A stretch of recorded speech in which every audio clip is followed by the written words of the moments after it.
Okay, good afternoon everyone. Thank you for joining us. My name is Sam Grayson. It is Thursday, the 22nd of May, and today we are discussing the Co-operative Group's new purpose following the main AGM took place on the 17th of May. My guests today are Zoe Bartlett-Casey. Hello Zoe, how are you doing today? Hello, I'm good. Good. And we've got Lis Spencer there. Hello Liz, how is the weather where you are? It's raining here, sadly. Ooh, rain! And of course we've got Fay Bowden here. Hello Fay, how is the technology coping today, do you think? Well, the screen seemed to be flicking this time, so that's good news, because me last time wasn't good. It was it? It was a bit all over the shop. So fingers crossed we've got that sorted. We have got the Q&A feature enabled on this Hangout as well again, so if you've got any questions out there that you want to ask about what we're talking about, then do that, and we'll deal with them if we can as we go along. Okay, so we are talking about the Co-operative Group purpose statement today, which was launched at the main AGM on the 17th of May. So let's just revisit what that purpose statement is, and it is about championing a better way to do business for you and your communities. Fay, what do you make of that as a broad premise for a purpose? Well, I like the fact, well, there's several things about it, I suppose, if we break it down. So I really like the fact that it's got championing at the beginning, because I think that works really well in terms of us being a campaigning organisation. We've got a really good, strong campaigning history of working in our communities. So it's great to see that at the front of the statement. And it's about doing business as well. So obviously the recognition that we need to make a profit, otherwise we won't be here. So we need to get back into that position of strength. And then it's looking at you, so the individual, the members, the customers and communities. And this for me really resonates with some work we did here in the Southwest a couple of years ago, where we did a project where we strategically focused on one town in each of our 7 areas and did a project around this is the benefit for you, this is the benefit for your community. So I'm really pleased to see that there, because I think we've already done some good work on this. That's encouraging. Liz, if you think about this bit about the start, which is a better way of doing business, how do you feel about the way that a cooperative does business? Would you say it's better than other ways of doing business? I think what is great for me about that statement is that it's about going back to our roots and remembering that a cooperative is a group of people who come together for a particular purpose and to meet a particular need, and that the cooperative as a business has always had a purpose beyond profit. And I think that's really important to kind of re-energize that message that cooperatives are located within the communities that they serve, and that with this now we have a mandate to actually really make it visible that we're putting the profit that is going to be generated in communities back into those communities. We don't have other shareholders. You know, we don't have to send our money off to London or to some offshore account or something else. You know, it's going to be located right in the communities it serves, and I think that's that's the best way possible of doing business. Yeah, I think one of the ways they described it that I quite liked was about the traditional, if you like, business model or PLC model that takes out of the community or its customers and it gives back to its shareholders or, let's say, offline accounts or whatever. So it is this, the customers lose and others gain. And yeah. I think what's quite nice about the way that they describe this purpose statement, this better way of doing business, is if both sides can gain. So if the customers gain and the business gain, so that the customers can gain, so that the business can gain. That's the idea of win-win. Sounded like a really nice way of putting it, I thought. Yeah, I agree. Zoe, why do you think there is quite a distinct emphasis on both the idea of you and your community? Well, I think that a cooperative is obviously more than just one person. It's as Liz said, a group of people that come together. I think that people do look for an individual benefit, but there also is a driver for there to be a mutual benefit and for it to be wider than that. So I think that it's really important that sort of the community aspect is in there, because that's also a big thing for people, and community is at the forefront for a lot of people these days. Yeah. Okay, so thinking about community then, perhaps a bit more of a philosophical question. Fay, do you want to start us off? How would you define community? What do you think the co-op means by community? It's an interesting one, isn't it? Because I think there's a lot of buzzwords around at the moment, like community and localism, and what do they actually mean? And I think they break down to what they mean to you individually. And I was kind of thinking about this yesterday. You know, for me, what is my community? And I think it's things like your friends, your family, your support network, because a lot of us don't necessarily live that close to our families anymore. So I think it's something that changes over time. I think for me personally, I've got 2 youngish kids, so my community is around their school and the parents and the other children in their classroom and the staff at that school. That's definitely what I define as a community there. I think for me, work is a community as well. Obviously, I work in the Southwest membership team, but I'm based above a cooperative food store, which is used by different people around the business. Now, you could just say that's a workplace, but I think it's more than that. It's different people come in and out. If you're having a bad day for whatever reason, you can have a quick 2-minute chat with somebody and it'll make you feel better, it'll cheer you up. So for me, that's community as well. There are things like somebody I work with, occasionally when he goes on holiday, I'll dog sit for him. His dog comes to stay. So for me, those are all things that mean community. It's only little things, but they make a difference. Is it a well-behaved dog? Yes, he is. Otherwise, he wouldn't be coming to stay. But no, it's very good.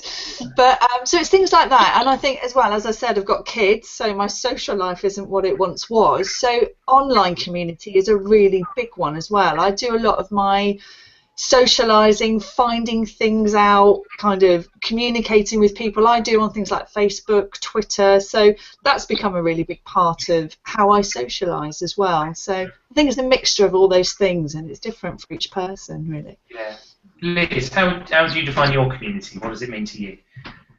I think for me, my community is mainly around friends and work, but in terms of, you know, the cooperative, I think the real challenge is to understand what community means in terms of retailing, you know, and given all those different types of communities, the very local communities, the online communities, you know, how we begin to understand those customers and those members is going to be really important to us. I'm not sure I've got the answer to that, but I'm hoping that our inside team do. Yeah, because I think there's so much for them to weigh out. I mean, you can't get away from the fact that most of the cooperative business is physical shops in a physical location, and yet there are so many definitions of what you call a community. How does one go about squaring that circle? Is that what, I don't know. Zoe, what do you think community means to you? I think very similar to Fay and Liz, really. Community is a lot about my friendship groups, my family, work, but also I do a lot of music in Bristol, so it's also this sort of music community, and in the music community everyone seems to know everyone else, so it feels like quite a big supportive group of people that I'm involved with. So that's really nice as well. But I think Liz is completely right. In terms of the cooperative, it's about making meaningful for people, because everyone has a different idea of what community is. So I think it is a big challenge, but it's going to be very interesting to see what happens with it. Are you doing any music stuff at the moment? I'm doing a review show in September, hopefully. So yeah. Yeah. You're gonna get the links online and sell your wares and things like that. Yeah, come along. Fay, how do you think the co-op goes about trying to work out what community means? Well, I think it's something we've been doing a lot, isn't it, in the membership team. So I think currently we have the community fund where different groups and organisations can apply for money, and I think that's quite a meaningful way really of doing it, because if you look at other retailers, they will have one scheme where you collect your vouchers every time you shop, give them to the school, and they go and trade them in for whatever the retailer is offering. I think ours is much more community led, so we say to groups, we've got this funding scheme, you can apply for between £500 and £2,000, but basically apply for what you need. So we're not saying we're going to give you this, they tell us what they want, and then at the moment our local area committee members who are elected by the wider membership make the decisions about what they think is most beneficial, you know, defined by some selected criteria. And those groups then go and use that money to buy for what is most meaningful to them. So I think that's one example of how we do it. Of course, that then makes it a bit more difficult to market that scheme, because you can't just say we've given X amount of computers to these schools, for example. But I also think it's a lot more meaningful and a lot more grassroots. So that's one example of how we're already doing it, I think. I think the other thing is looking at our campaignings and our social goals, which again we've done. We've worked with the transition movement quite strongly here in the southwest around combating climate change. So it's about going out to those groups and saying, what do you need? Can we work with you? I think a lot of our job is about signposting organisations, putting people in contact with each other. So there's a lot of that goes on, which is an element I really enjoy of the job at the moment. So I think there are lots of different ways, but I think it all needs streamlining and focusing a bit more, so we can do it better, really. Yeah, because I suppose you've got, on one hand, wanting to be seen as the community business, you know, business that is most supportive of the idea of community, and yet community needs to be something that is very, very specific to the community that you're trying to engage. I think it's a very difficult thing, isn't it, to try and go, all right, Co-op does community, and then make it very, very locally relevant to people. Yeah. How do you think on earth you go about doing that, Fay? Did you ask me that? Sorry. Yeah, okay. I think it's a really tricky one. So, and how do you get people engaged in the first place as well? Because that's a challenge in itself, isn't it? So I think as a cooperative, we need to be member-led as well. That is what cooperatives are about. It's about meeting the needs of their members. So we shouldn't be dreaming up what the community wants. They should be telling us. So firstly, you've got to get some kind of mechanism in place where communities, members can input and tell you what's important. Yeah. And then you need to be able to respond to that in a meaningful way. So I know some talk has been done about all the vacant premises we have around the country. So can those be used for a better purpose? For example, in Poole here, we've got the local credit union operates a collection point out of one of our food stores a couple of times a week. So should we be doing more things like that? You know, should communities be saying to us, we need a place to hold some childcare, or we want to set up an organisation but we need some help with the kind of legal aspect of it, or the bookkeeping aspect, or is there training we're already doing that we can help provide? And I think we've done bits of this in the past, but it hasn't really been central to our strategy. So I think, like you say, nationally you can't do a one-size-fits-all, because that completely defeats the object, and the purpose of it. It's got to be locally led. But I think a massive challenge is how do you locally get people engaged? And I guess we will end up working in partnership with some great organisations who are already doing this kind of work on the ground. You know, rather than trying to reinvent the wheel, I think we need to look around for agencies to work with who can help us do this. Well, let's think a bit more about the potential of this purpose statement. Just to remind anyone who's watching, the purpose is about championing a better way to do business for you and your communities. Liz, what excites you most about this new purpose statement? I think it's going right back to what Fay was saying at the beginning. It's that word championing. It's such a powerful word, and it's something that we've, as a group, have been, doing right from the beginning. But we've maybe lost our way a little bit with it now. We're still pioneering. We've always pioneered, and we still are.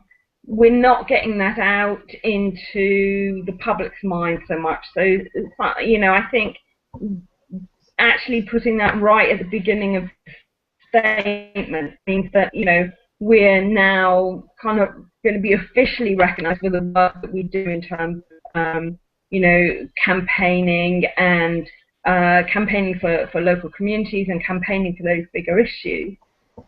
And perhaps starting to get recognised for some of the pioneering work that we're doing, even in, you know, areas like digital and you know, those kind of new ways of engaging with that online community, which is such an ephemeral thing. It's really that it's that championing thing that really makes me kind of go, yeah, you know, we are the cooperative, we are different, we are going to go out there and do something that, you know, none of those PLCs would do, and that's brilliant. It's funny because we were talking about it just before we started broadcasting on air. We met with the rest of what's now called the External Affairs team yesterday, didn't we? It was a vast team, 200 or 300 people who work for the Co-operative Group, and it was very interesting to hear about all the different things that everyone did, and everyone had something to celebrate. And yeah, like you say, we haven't necessarily been very good at championing it, to use the purpose statement. So there are loads and loads of opportunities now to properly put it at the heart of what we do and why we do it. Don't you think, Liz? Yeah, I do. And I think that was what was so interesting. Even within that room, you know, we were talking to our colleagues and people were going, wow, I didn't know that. That's amazing.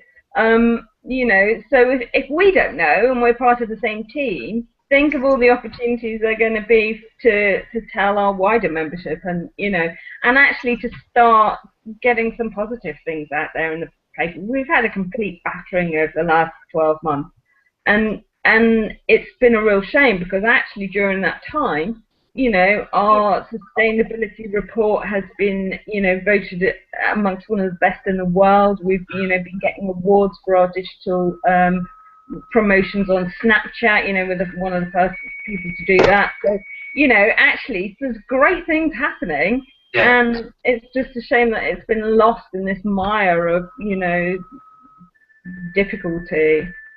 Yeah.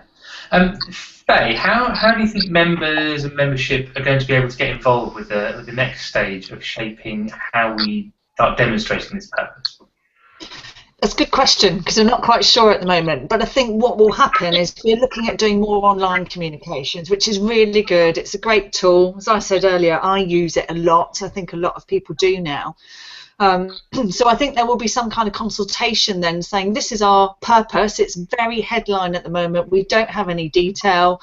So I guess we'll go out to members and just invite their suggestions and their contribution, because it's a very wide purpose and it needs to be focused down with a bit more detail. What does that actually mean? You know, what are we going to be concentrating on and prioritising? And it needs to be our members that tell us that, because as a cooperative we need to meet the needs of our members. So I think the idea is there will be some online forum which should be launched within the next couple of months. Like we said last time, working title at the moment is Members Make Us Different, and just inviting people's views and opinions and getting them to feel that they can input and have some decision in what we're focusing on their behalf. Because we have to remember, it's always on behalf of our members. It shouldn't be us dictating. So I think that will be the next stage. Yeah, okay then. And Zoe, just going back to that point about being on behalf of our members and being part of the community, are there any great examples of community work you can think of that the Southwest region of the cooperative has been involved with in the last couple of years? There's a couple of examples. There was the Your Community Vote project last year and the year before, where we invited members to vote for a local community group to receive a split of funding. So there would be 3 groups, and then the funding was split depending on the percentage of votes that they got. And I think that's a really good example of inviting our members to actually make a choice about who they want to support in their local community. We also did a project like that where we worked with one particular community group in Charford in Bromsgrove, and they chose a project. So it was feed for a fiver or brush up your finances, and members could choose a project to support in their local community. So I think examples like that are good examples of how we're already doing quite a lot towards this new purpose. And which of those two things did members choose? Out of that was that feed for and the financing thing. Yeah, they chose feed for a fiver. Okay, so what happened as a result of them choosing that? Well, Epic Social Enterprise was the group that we were working with in Charford, and they commissioned a series of workshops for people to go along and just find out a little bit more about sort of cooking on a budget, cooking basic meals really, and sort of waste and reusing food and things like that. So it was a really successful, I think they had four weeks of courses in the end. So it was great. Yeah. Well, hopefully that does go, part way to the core of what this purpose statement is about, isn't it? It's giving members an opportunity to champion something. It's very much about the people in, was it Charford, I think you said, and very much about their community. So hopefully, those kind of projects do go a long way, I think, to meeting some of this purpose statement. We did some work with carers as well, didn't we? So tell us about the carers work. Yeah, we did something called, so last year we supported Carers Trust and we were fundraising for them, and in addition to that, in the South and West team we had a project called the Carers Day Out Fund, and we invited groups that support carers to apply for funding of up to £400 to run an activity or a day out for the carers they work with. And that was really successful. We had, I think we had about 34 applications in the end, and we could fund them all.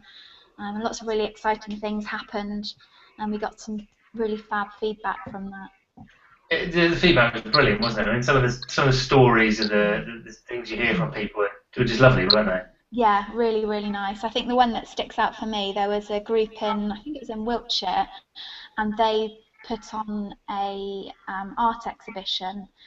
And one of the things that they had created was this quilt that lots and lots of different carers had an input into, and they'd all created a fabric hand, and on the hand they'd embroidered how many years they'd been caring, and they made this big quilt with all these hands on it, and it was just, amazing. That's lovely. Really great. Really great. Good. Excellent. So hopefully, stuff already going on. Fay, what do you think the benefits are of being a purpose-led organisation? Oh, huge. I think for us, it's really difficult to plan your workload, to know what you're going to do, to do the job, to be honest, unless you know why you're doing it. I just think the purpose is fundamental.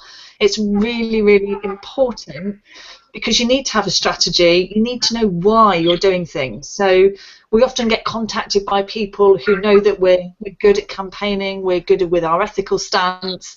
We can't possibly support all of those different groups. So we've got to focus and prioritise. So the purpose is absolutely everything. Everything we do, we should think, does this fit? Otherwise we shouldn't be doing it. So it's really, really crucial for us that that's in place. And for example, we've just done Fair Trade Fortnight. We always support every year. It happens in February, March. And again, because we have a great tool, we have our members who are out there campaigning in their communities on our behalf of fair trade. I mean, fair trade's a brilliant example of grassroots and how that has spread and that message has gone out over the years. So one of the things we did this year was provide a toolkit. So if you're a cooperative member, you could apply online for a toolkit. We'd send it out to you, and it had those resources that would help you promote fair trade during that Fair Trade Fortnight. And we gave away nearly 600 of those across the UK throughout Fair Trade Fortnight, and that enabled 600 people to go out and promote fair trade at different events. They really varied from kind of fashion shows within schools to kind of tasting schools out in the local high street in the community. But we just helped our members because, again, they're a brilliant resource for us to go and get those messages out. So I'd say the purpose is everything, and without it, we can't function, really. It's really important. Yeah. Anyone like to add anything to that, Liz? Yeah, I think, I agree. it's the driver, it's the vision. Without a vision, you are kind of flailing about in the dark, really. You know, you can believe that the co-op is the right, you know, the cooperative way is the right way, but without that vision and that statement, it's very hard to kind of drive forward. So I'm really excited about it, actually. Excellent, great. Zoe, has about any thoughts about benefits of a purpose-led organisation? I agree with what Fay and Liz have said. You know, it's really important that we have this focus, and it's just really exciting to have something so worthwhile to be working towards. Excellent, great. Okay, well we've got a couple more minutes. We've been discussing the cooperative group's purpose statement today, which was unveiled at the AGM on the 17th of May, and that purpose was about championing a better way of doing business for you and your community. So one final question for all three of you, I think just we've got time for. How do you feel about the future of the cooperative now that they've unveiled this new purpose statement? Liz, why don't you start us off? I feel very excited about it, actually. For me, it's like we're having a new beginning. A new beginning, you know, based on really solid foundations, but actually a reinvigoration of what it means to be a cooperative and the cooperative, and actually to be going forward and really kind of going back to that real tradition of actually making things relevant to our members and being really rooted in communities, which is what we've always been known for, but actually with that kind of really exciting new capacity to talk to people, you know, right across a whole spectrum of different platforms. It's yeah, it's really good. Excellent. So, how do you feel about it all? Who, me? Yes, you, Zoe. Sorry. Yeah, I'm really excited by it. I feel quite inspired, you know, hearing what we're going to be doing going forward. And, you know, like Liz said, I think the cooperative way of doing business is so great, and it's a really brilliant thing that we're going back to our roots and we're really sort of focusing on what makes us different. And yeah, so I'm quite excited, looking forward to getting going on it. Excellent. Yeah, there certainly seemed to be a common theme yesterday, wasn't it? It's looking forward to getting on with whatever we do now. Fay, how do you feel about the future of the co-op now? I think it's really good to have a new purpose because we've been through a very difficult time, as Liz acknowledged. I think the devil will be in the detail, so it's going to be really interesting to see how we find out what our communities want and then work out how we can work around that, how we can engage with that, how we can support our local communities. And I think if we can do that and if we can embed it in the centre of what we're about, then that becomes really meaningful and really exciting because we truly will be making a difference. So I think that'll be great. Yeah. Great. Back to our roots of changing the world and doing marvellous things. Yeah. Yay, great. Okay, well that is about all we've got time for on today's Hangouts. We'll host another one again soon, no doubt. Don't forget you can watch it again if you want on our YouTube channel. My thanks to my guests today. We had Zoe Bartlett-Casey, Lis Spencer and Fay Bowden. I've been Sam Groston. Thank you very much for watching and we'll see you again soon. Cheerio. Bye.